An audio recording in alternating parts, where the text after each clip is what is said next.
이게 모두 십자수 공동체교회 10년에 대한 기도 제목 책 나눠 드렸습니다. 가지고 오셨나요? 가지고 다니세요. 집에 가서 찾아서 가지고 다니세요. 꼭 연필하고 같이 가지고 다니십시오. 이거를 지금 하나하나 한 주에 하나씩을 지금 하고 있는 겁니다.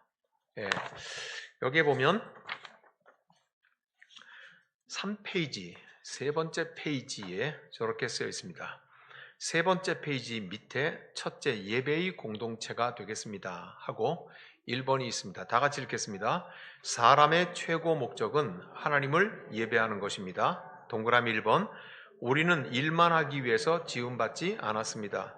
교육과 자기 개발만을 위해 지음받지 않았습니다. 고매한 정신적 쾌락을 최우선으로 여기거나 감각적이고 육체적인 쾌락의 노예로 살기 위해 지음받지 않았습니다. 예, 그 부분을 우리가 기도하고 있거든요.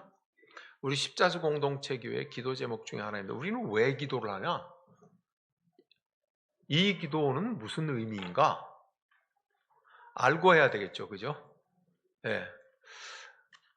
무아지경에 이르러서 열광적인 기도도 성령께 이끌려 하는 기도이겠지만 예. 우리가 하나님 앞에 기도하는 것은 대화잖아요. 내 앞에서 내 말을 듣고 계시는 하나님 앞에 나의 언어, 나의 표현으로 말씀을 드리는 게 인격적인 기도예요. 모든 기도 중에 가장 좋은 훌륭한 기도는 친밀한 기도예요. 마치 하나님께서 저 위에 태산 넘어서 계셔서 목이 쉬도록 고함치지 않으면 하나님이 내 기도를 못 들으시는 것처럼 그렇게 하는 열성적인 기도, 그것도 필요하겠지만 그것이 전부는 아니죠. 성령께서 어디 계세요? 여기 계시잖아요. 여기 계시잖아요. 너의 몸이 성령이 거하시는 전임을 알지 못하느냐? 그러면 성령님은 어디 계세요? 여기 계신다고요. 여기 내 안에 계신데 뭐 그렇게 고래고래 소리를 질러야만 되나요? 그죠? 속삭이는 기도, 묵상하는 기도. 주님 듣고 계시죠? 주님 내 심정 아시죠? 하는 그 깊은 기도가 가장 친밀한 기도고 그 기도가 우리에게 필요한데요. 우리 한국교회는요, 기도원 가서 목소리 쉬면서 소나무 뿌리 하나 뽑는 거에 너무도 익숙해서 그렇게 해야만 기도의 용사인 것처럼 착각하고 있어요. 그러나 성령 하나님은 또다시 생각해 보세요. 어디 계신다고요? 성령 하나님이 백두산 천지 연못에 계시나요? 한라산 꼭대기에 계셔가지고 우리가 괌을 함께 모여갖고 질러야만 들으시나요? 성령님은 어디 계세요? 여기 계시잖아요. 하나님이 여기 계시잖아요. 맞지요? 네, 그렇다면 우리가 어떻게 기도해야 되는가 하는 가장 기본이 나오는 거예요. 그죠? 그 기도가 우리 십자수 공동체 교회가 이렇게 함께 기도할 때 기도문을 만들어서 하는 겁니다. 자, 우리 기도하는 마음으로 우리의 제목을 다시 한번 올려주세요.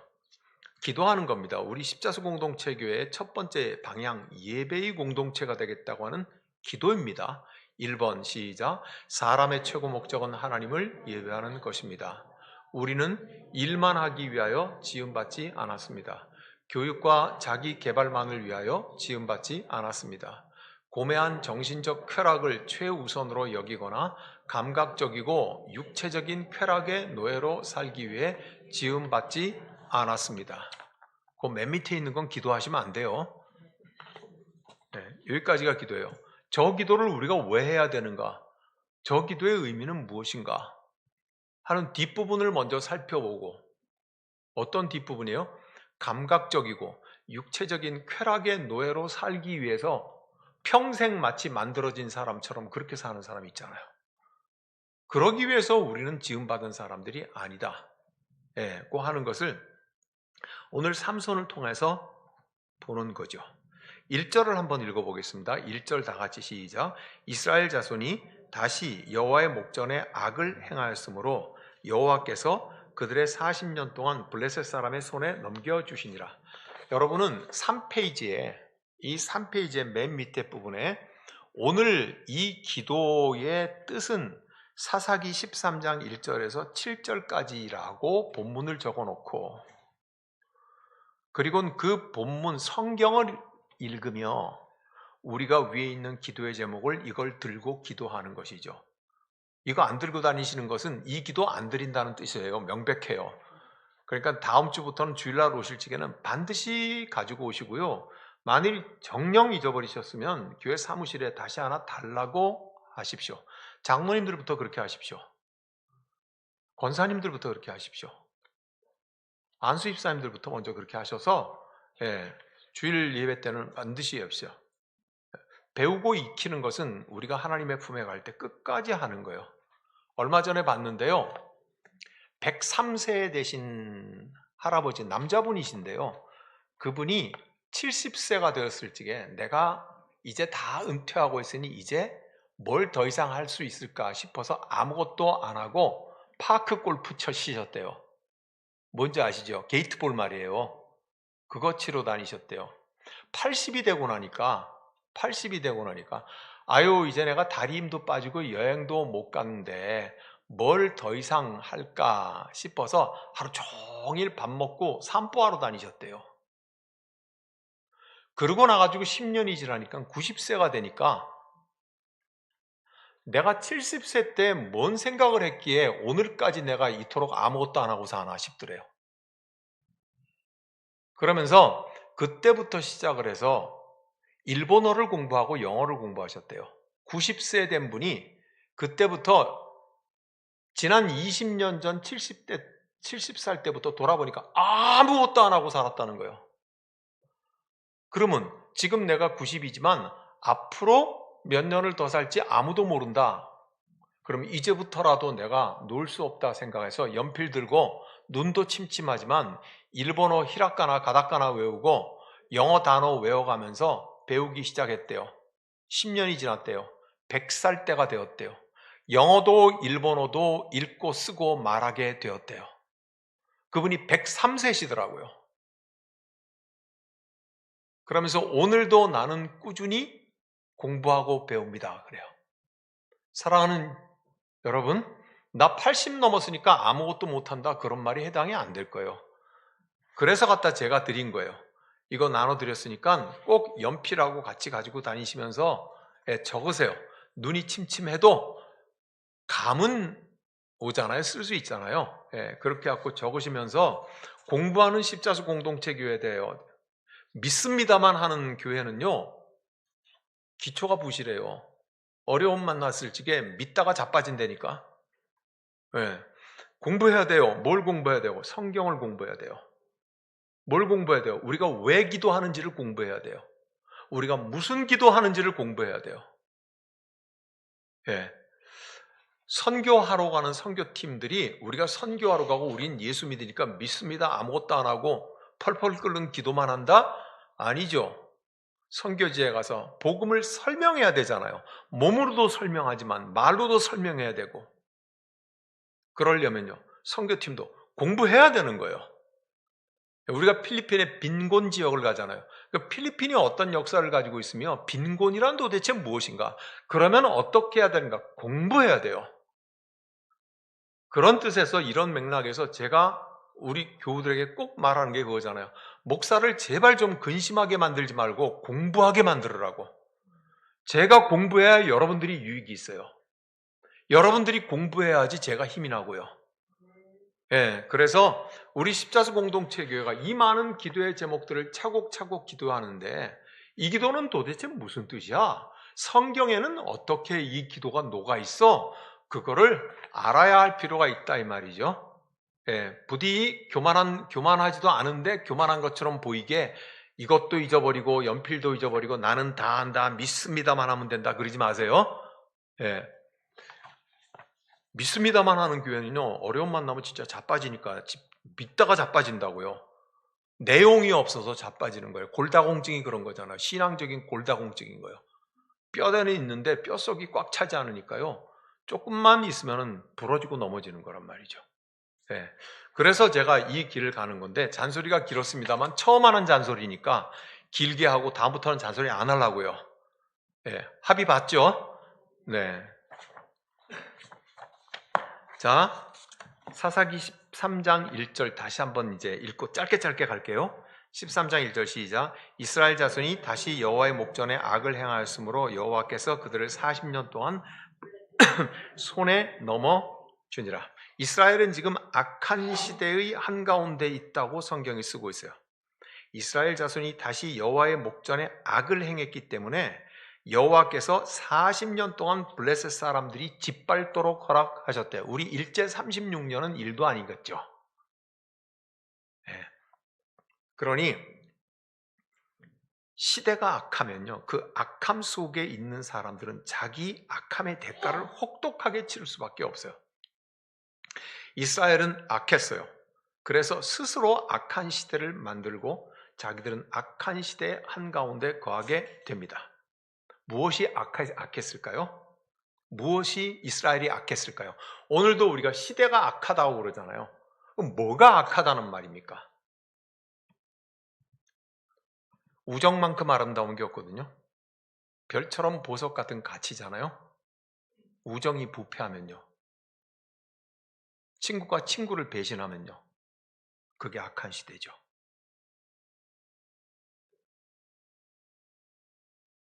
인간의 사랑이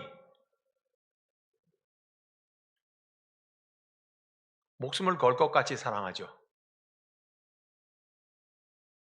그러다 그 사랑이 식기 시작을 하면요, 소리 안 나는 총이 있으면 한번 꼭 써보고 싶죠. 그죠? 죽도록 사랑했으면 죽이고 싶어요. 왜요? 사랑이 썩어 빠지면 그렇게 되는 거죠. 시대가 악한 거예요.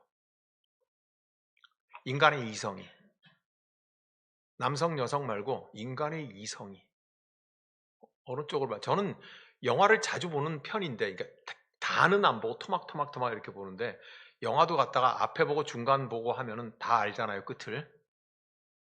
아니에요? 저는 똑똑해서 다 알아요. 네. 이 영화를 보면은요, 대체적으로 그런 거예요. 저 좋은 머리를 총 들고 어떻게 해결할까 생각하고, 폭탄 터뜨려서 어떻게 해결할까 생각하고, 사람을 때려 눕혀서 어떻게 할까만 생각합니다. 뭘로요? 모여서. 머리로요.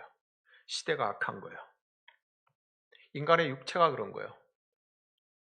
사람들이 자기 외모를 가꾸는 일에 어리나간 시대 같아요. 이쁨은 다 용서된다. 귀여움은 다 용서된다부터 시작해갖고. 그죠? 얼굴을 뜯어고치고 몸을 뜯어고치고 그래가면서 자기 육체의 존귀함에 대해서 생각하지 않는 이 시대가 되어 버렸죠. 하물며 자기 자신도 그렇게 하는데, 그게 이뻐지게 하는 것이 자기를 존귀하게 만드는 거라고 착각하는 시대 가운데 살고 있잖아요. 자기 육체를 훼손하면서 자기 육체를 존귀하게 만드는 거라고 착각하는 시대에 살고 있잖아요. 그죠? 네. 관계요. 친구의 관계, 우정도 말했지만, 부부의 관계도 말했지만 사랑이라고, 부모 자식 간의 관계도요. 사업하는 사람의 관계요. 같이 공부하는 사람의 관계요. 동업하는 사람의 관계요. 이 모든 관계가 어느 순간인가 사소한 것 때문에 뒤틀어져 버리고 병들고 깨어지죠. 원수가 되죠. 한 번도 안 그래 보신 것처럼 나를 빤히 쳐다보시면 안 돼요. 나는 한 번도 사람한테 배신당한 적이 없다. 벌떡 일어나 보세요. 아무도 안 일어나네요. 네. 악한 시대예요. 힘도 마찬가지예요. 힘이 있는 것은요, 함께 어우러져 화평하라고 힘이 있는 거잖아요. 때려 눕히라고 힘이 있는 거 아니잖아요. 국가가 힘이 있으면은요, 다른 나라를 짓밟으라고 하는 건 아니잖아요. 그렇죠? 힘이 삐뚤어지게 잘못되게 사용하는 거예요. 힘이 건강하지 않은 거예요. 시대가 악한 거예요. 명예요. 나이가 먹으면 남는 게 명예밖에 없다 그러더라고요. 인간론, 인간을 이해하는데 특정한 누가 아니라 70이 넘어가면 사람에게 남은 건 마지막은 자기 명예밖에 없대요. 다른 말로 하면 자존심이고요. 그래서 70 넘은 노인에게는 그 명예를 건드리지 마라, 자존심을 건드리지 마라 하는 것이 불문율이거든요. 네. 인간은 평생 자기 이름을 높이기 위해 갖고 살지요. 공명시며 이름이 높아지지 않는 무명의 아름다운 예수지요. 그리고 예수 따르는 사람이죠. 그죠? 주의 이름만 높아지면 되리. 그게 예수 따르는 사람이죠. 내 이름은 무명이어도 되리. 그죠? 그와 반대의 길을 걸어가고 자기 공명심을 휘날리고 싶은 이 시대요. 시대가 악한 거예요. 듣지 않는 거예요. 남의 얘기 듣지 않는 거예요. 내가 들어야 할 얘기를 듣지 않는 거예요. 여러분, 우리의 젊은 사람들 요새 MZ세대라고 말을 하고 그러는데요. 저도 MZ세대 자식이 있습니다만 듣습니까? 그래서 돌아서면 속상해서 뭐라 그래요? 아이고 참 말세다 말세.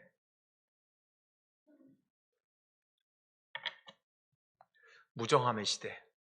로마서 1장에는 잔뜩 백화점처럼 그것을 그래요. 서로 배약하며 무정하며 뭐 등등. 부모를 거역하며 등등부터 했어요. 그런 시대요. 우정이 타락하고 사랑이 타락하고 이성이 비뚤어지고 육체가 훼손되고 관계가 타락하고 힘이 비뚤어지고 등등 이런 시대. 이스라엘은 그렇게 했어요. 하나님을 섬기는 백성들이 그렇게 했어요. 악했다 그래요, 이것을. 왜요? 하나님으로부터의 분리니까요. 하나님을 섬기고 믿는데 하나님과의 분리, 그게 악한 거예요. 하나님을 믿는다고 입으로는 말하는데 속은 가짜인 거예요. 전혀 다른 생각인 거예요. 그게 악한 거예요. 맞죠? 이스라엘은 악했어요. 그래서 그 악의 대가를 치르는 악한 시대의 한가운데 있어요. 그래서 그 악한 시대를 자기 스스로 악함의 대가로 치르는 사람들은 어떤 시대인지 상징적으로 2절과 3절, 2절에 기록되어 있어요. 2절을 다 같이 읽어보겠습니다. 시작. 소라 땅의 단지파의 가족 중에 마노아라 이름하는 자가 있더라. 그의 아내가 임신하지 못함으로 출산하지 못했다. 즉 악한 시대에 악함으로 살아가는 사람들에게는 생명의 열매가 없어요. 불임이에요. 불임이라고요.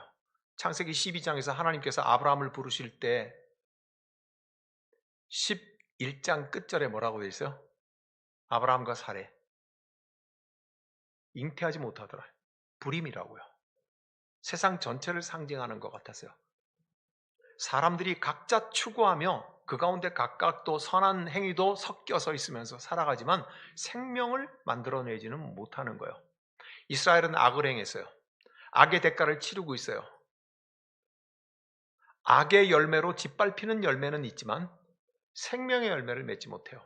그래서 마노아라고 하는 사람 그 가문에 불임이 있더라.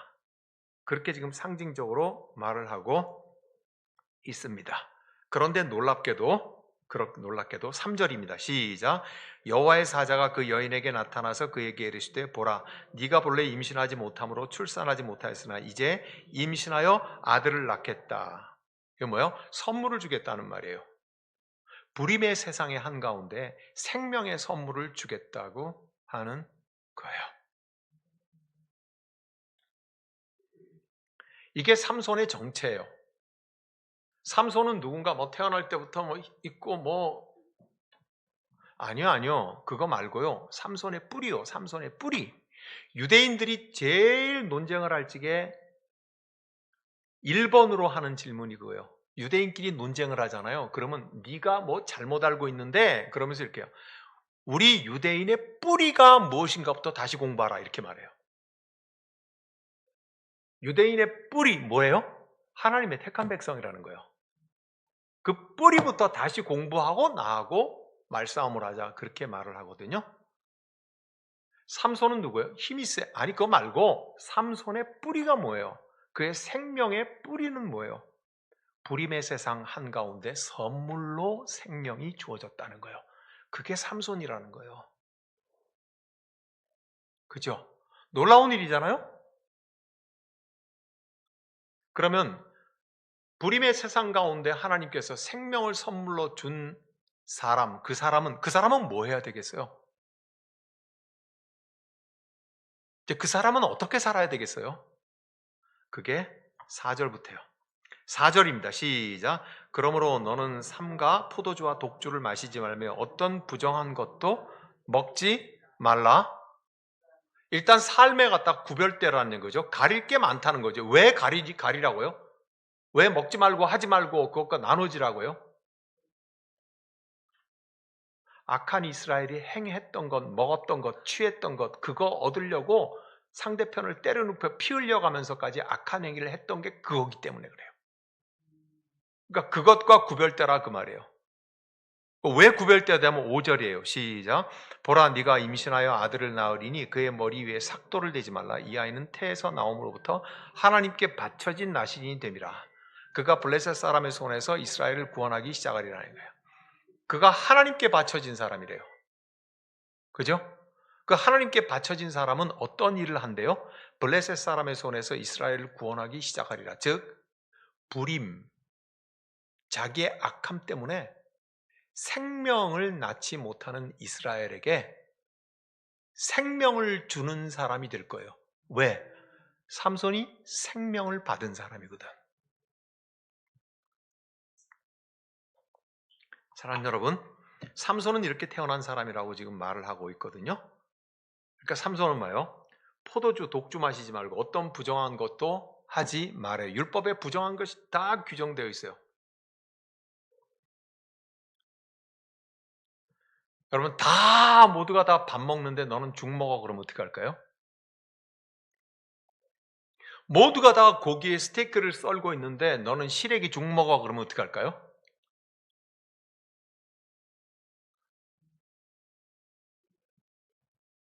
화가 나겠죠? 화가 나는 이유가 뭘까요?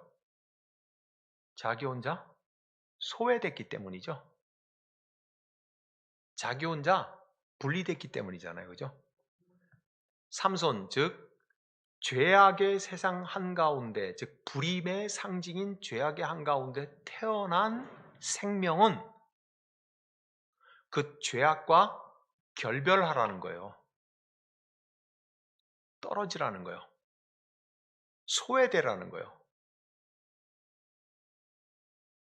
제가 얼마 전에 설교 때 제목을 그렇게 했죠. 익숙한 것들과의 결별이라고. 익숙한 것들과의 결별. 그것은 부득불 고독을 초래해요. 사람은 고독을 두려워하는데요. 말 안 하고 사는 게 너무 힘들어. 나 홀로 깊은 침묵 속에 잠시 동안 거하는 게 인간은 견딜 수가 없어. 진공상태 같아. 그러나 그 진공상태 속에 침묵함으로 거하는 그 속에 비로소 하나님께서 창조하기 시작하세요.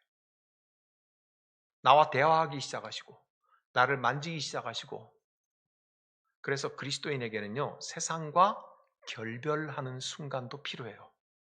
익숙한 것들과의 결별이 얼마나 중요한 일인지 몰라요. 그래서 하나님께 바쳐진 생명, 하나님으로부터 난 생명, 삼손은 나면서부터 고독하라는 거예요. 나면서부터 너는 고독하라는 거예요. 즉 익숙했던 모든 것들과의 결별이에요. 예. 태어나면서부터 그렇게 살아야 하나님께 바쳐진다는 거예요. 어쨌든 삼손은 아마 주무시다가 들었으니까 한 20%쯤 알아들으셨으리라고 생각을 하고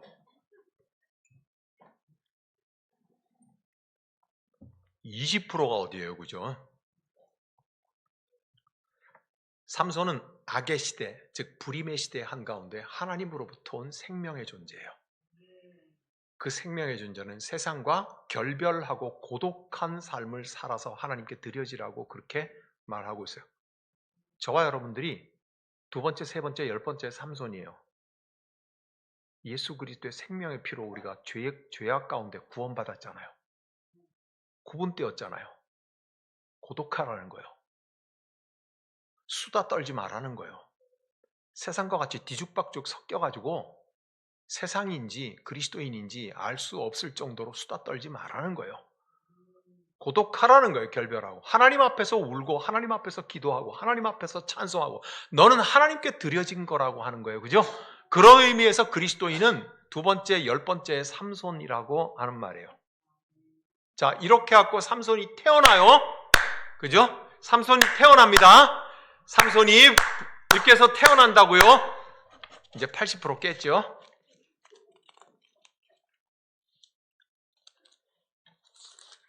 그래서 어떤 일이 일어나는가? 자, 13장 끝으로 갑니다. 끝에 24절. 13장 24절. 시작. 그 여인이 아들을 낳음에 그의 이름을 삼손이라 하니라. 그 아이가 자라매 여호와께서 그에게 복을 주셨는데, 한 절만 건너뛰어갖고 14장 1절 같이 읽습니다. 큰 소리로 시작. 삼손이 딥나에 내려가서 거기서 블레셋 사람의 딸들 중에서 한 여자를 보고 아싸 잘한다. 그죠? 하나님께서 복을 주시기 시작해서 그 몸과 마음이 자랐다. 그래가지고 인간구실할 때쯤 되니까 첫 번째 기록이 뭐다? 블레셋의 여자가 눈에 딱 들어오더라.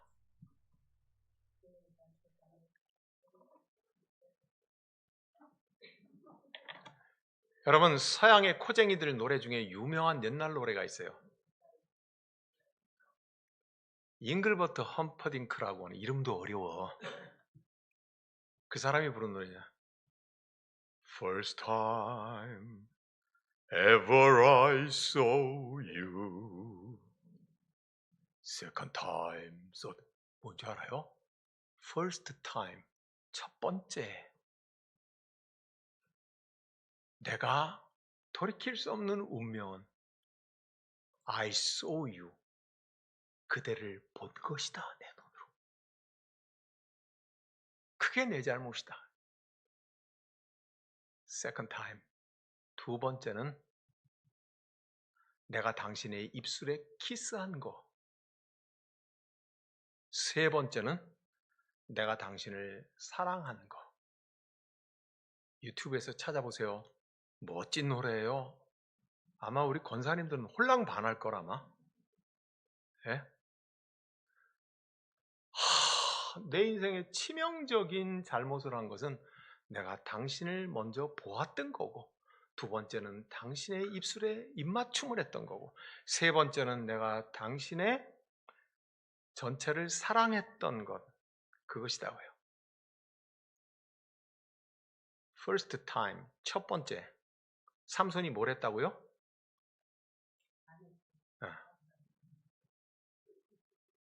그러면 삼손은 두 번째 뭘 하게요? 그 입술에 키스를 하겠지. 세 번째 삼손은 그러면 이 노래에 따르면 뭐 하게요?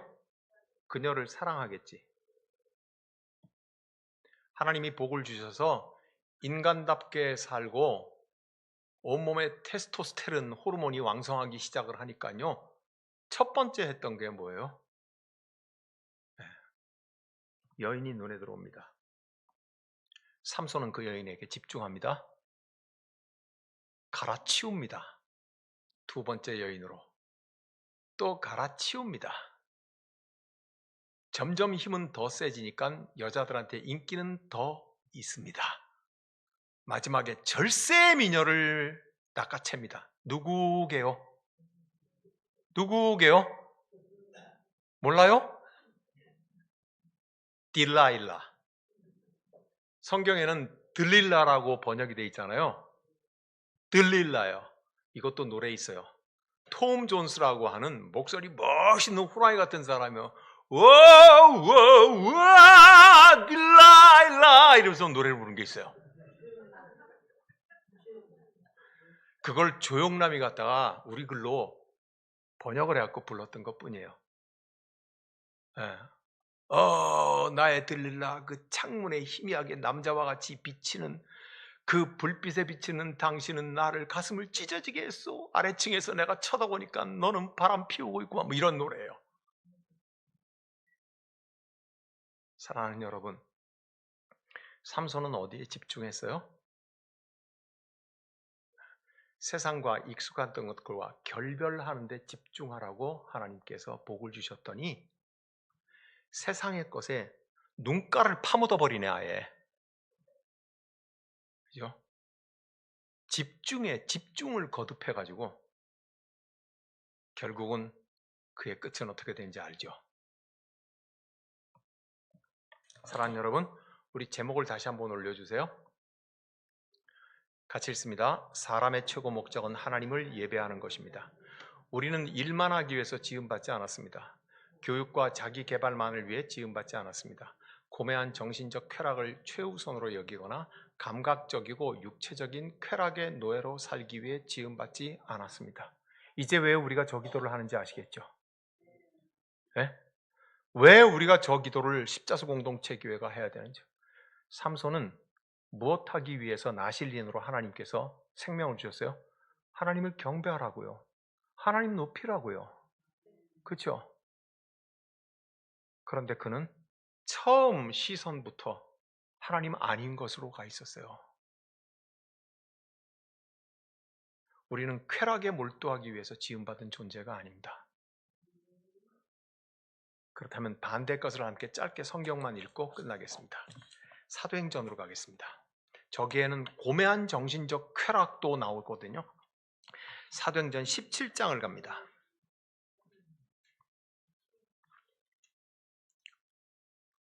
사도행전 17장을 갑니다. 16절부터 사도행전 17장 16절에부터 다 연필을 드시고 제가 줄 그으라는 데를 줄을 그어야 다 읽지 않고 효과적으로 설명을 합니다. 17장 16절에서 바울이 아덴에서까지 밑줄을 닦으십시오. 17장 16절 몽중에 있는 사람은 16장 17절로 찾아서 읽는 분도 있어요. 17장 16절 바울이 아덴에서 지금 바울은 어디 있다? 아덴이 어디게요? 아테네입니다. 지금의 그리스의 아테네예요. 그 당시 세상에 힘으로는 로마가 1등이었고 정신적인 높은 것으로는 그리스가 1등이었어요. 그러니까 정신적으로 가장 높은 그리스 아테네에 전도하러 왔습니다. 18절을 줄을 칩니다. 어떤 에피쿠로스와 스토아 철학자들의 밑줄 쫙 그세요. 바울과 쟁론할세.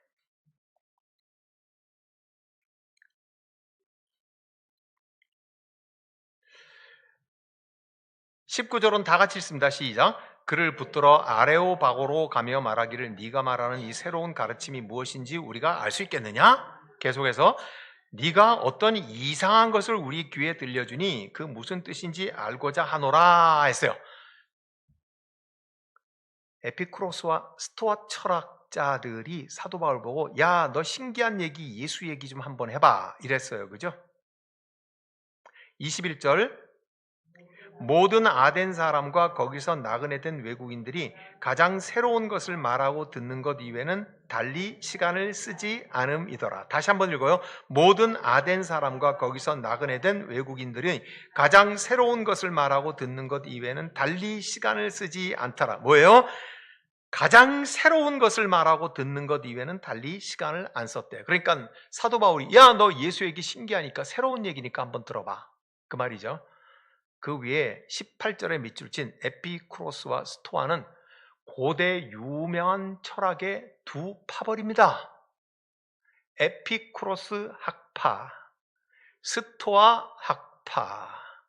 에피쿠로스 학파는 소위 말해 쾌락주의자들이어서 지적인 쾌락이 있어야 인간은 살아가는 의미가 있다 이렇게 말하는 거고요. 스토아 학파는 지적인 쾌락일지라도 적절하고 인간이 금욕적이고 다스릴 수 있어야 그게 진정한 인간의 우아함이다 그렇게 말한 금욕주의자들이니까 서로 철학을 하지만 반대쪽의 입장에 있던 사람들인 거죠. 이해 못하셔도 괜찮아요. 그들이 사도 바울과 그러는 거예요. 네가 말하는 철학은 뭔지 한번 얘기를 해봐라. 왜냐하면 그 사람들은 새로운 철학을 듣는 것 이외에는 어떤 것도 시간을 쓰지 않는데 굉장히 우아하죠. 그죠? 네? 굉장히 우아한 사람들이에요. 여러분, 저 지금 화면에 있는 것 다시 한번 읽겠습니다. 1. 사람의 최고 목적은 하나님을 예배하는 것입니다. 우리는 일만 하기 위하여 지음받지 않았습니다. 교육과 자기 개발만을 위해 지음받지 않았습니다. 고매한 정신적 쾌락을 최우선으로 여기거나 감각적이고 육체적인 쾌락의 노예로 살기 위해 지음받지 않았습니다. 삼손은 몸의 가죽과 살 껍질에 느끼는 인간적인 쾌락을 추구하면서 살다가 망한 사람. 그죠? 에피크로스 아파와 스토아 아파, 그들은 뭐예요? 고매한 정신적 쾌락을 최우선으로 여기면서 살아가는 사람들. 자, 1번. 우리는 어떻게 기도해요? 사람의 최고 목적은 하나님을 예배하는 것입니다. 우리 십자수 공동체 교회가 기도하는 기도의 제목, 기도의 방향, 기도의 내용, 왜 그런 기도를 하는가 하는 것을 여러분 이제 분명히 알았으니 그 기도에 힘이 붙기를 바랍니다. 힘있게 기도하기를 바랍니다. 우리가 저 글로 된 기도를 하니까요, 금요 심야 기도했던 저 기도를 우리가 무척 했거든요. 이 중에 있는 분인데요, 어떤 분이 저한테 와서 그래요. 목사님, 글을 써가지고 읽으면서 기도하니까 기도하는 것 같지가 않아요. 그분은 고함 쳐야지 기도하는 것 같은 거예요. 하나님은 백두산 뒤에 숨으셔가지고요, 핏대를 올리고 소리를 내야지만 하나님께서 들으시는 걸로 착각하는 거죠. 그죠? 예. 우리가 무엇을 기도해야 할 것인가 하는 것을, 성령 하나님은 어디 계세요? 계시죠. 그러면 어떻게 기도해야 돼요? 가장 깊은 기도, 가장 친밀한 기도, 이게 중요한 일입니다.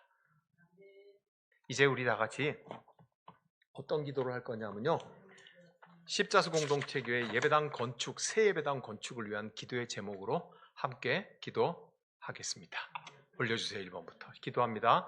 새 성전에서의 예배가 주님의 임재와 영광과 감동이 가득하여 많은 하나님의 사건이 일어나도록 허락하소서. 새 성전의 십자수 공동체 교회는 환난당한 모든 자와 빚진 모든 자와 마음이 원통한 모든 자가 와서 주님의 은총의 치유와 세임을 얻는 아둘람굴의 다윗 공동체와 같게 하소서.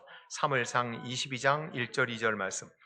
새 성전의 십자수 공동체 교회는 다음 세대를 강하게 길러내어 주님의 기쁨이 되게 하소서. 내게서 날짜들이 오래 황폐된 곳들을 다시 세울 것이며 너는 역대 파괴된 기초를 쌓으리니 너를 일컬어 무너진 데를 보수하는 자라 할 것이며 길을 수축하여 거할 곳이 되게 하는 자라 하리라. 이사야 58장 12절 말씀. 영과 진리로 예배하는 교회 되게 하소서. 예수 그리스도 안에서 하나님과 이웃과 온전한 사귐이 있는 교회 되게 하소서. 복음의 증인이 되어 선교하는 교회 되게 하소서. 건축에 참여하는 모든 자들에게 지혜와 총명을 부어 주소서. 건축의 모든 과정을 선하고 안전하게 이끌어 주소서. 빠른 속도가 중요한 것이 아니라 못 하나 창문 하나가 모두 제대로 만들어 가도록 손길마다 인도하소서. 이곳이 하나님의 은혜가 샘솟는 근원이 되게 하시고 온 영혼이 소생하는 처소가 되게 하소서. 이 문을 열고 들어오는 모든 자에게 주님의 평화가 깃들게 하시고 이 문을 닫고 나가는 자에게 세상에서 힘차게 살아갈 믿음의 담대함을 주소서. 예배의 자리에 앉고 일어서는 모든 행위가 하나님을 인정하며 삶을 드리는 고백이 터져나오게 하소서. 하나님의 말씀이 가감없이 전해지고 영혼을 깨우며 바른 신앙 양심으로 살아갈 가슴에 새겨지는 복음이 선포되게 하소서. 자녀와 부모 세대의 믿음으로 건강히 자라나는 그리스도인이 양육되게 하시고 교회와 가정, 사회가 연계하는 믿음의 초석이 놓이게 하소서. 기다리는 기간이 하나님께서 우리에게 성전을 허락하셨음을 확인하고 그 믿음으로 기뻐하는 기간이 되게 하소서. 새 예배당이 세워지는 동안 온 교우들이 이 세상에서 예수 그리스도의 몸이 되어 평범한 삶 속에서 그분의 정신을 구현하는 일에 힘쓰는 참된 교회로 먼저 세워지게 하소서. 새 예배당이 세워지는 동안 온 교우들이 하나님을 경외하는 법을 서로에게서 겸손히 듣고 배우고 가르치는 교회로 세워지게 하소서. 새 예배당이 하나님의 말씀을 무엇보다 존중하고 그 말씀에 귀 기울이는 일을 통해 우리가 당연시 여겼던 모든 것들을 낯설게 여기고 질문을 던지고 새롭게 해석하는 성숙한 신앙인을 길러내는 산실이 되게 하소서. 이삭이 넓은 우물 르호봇에서 번성케 된 것을 기억합니다. 창세기 26장 22절 말씀.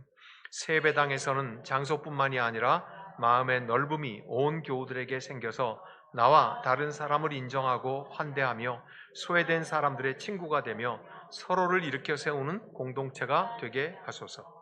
새 예배당이 모든 사람이 와서 부서진 마음에 위로와 새 힘을 얻을 뿐 아니라 주를 따르기 위해 기꺼이 스스로를 비우고 가난해질 자유를 누리는 자유의 공간이 되게 하소서. 아멘. 기도하겠습니다. 하나님 아버지, 오늘 이 말씀 가슴에 새기게 하여 주옵시고 이 말씀 따라 사는 동안 지치지 않게 하여 주옵소서.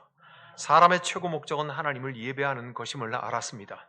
그래서 우리는 일만 하기 위해 지음받지 않고 교육과 자기 개발을 위해서 지음받지 않았습니다. 고매한 정신적 쾌락을 최우선으로 여기거나 감각적이고 육체적인 삼손과 같은 쾌락의 노예로 살기 위해 지음받지 않았음을 알게 하시니 감사합니다. 이 기도처럼 우리도 살아가는 복을 내려 주옵소서.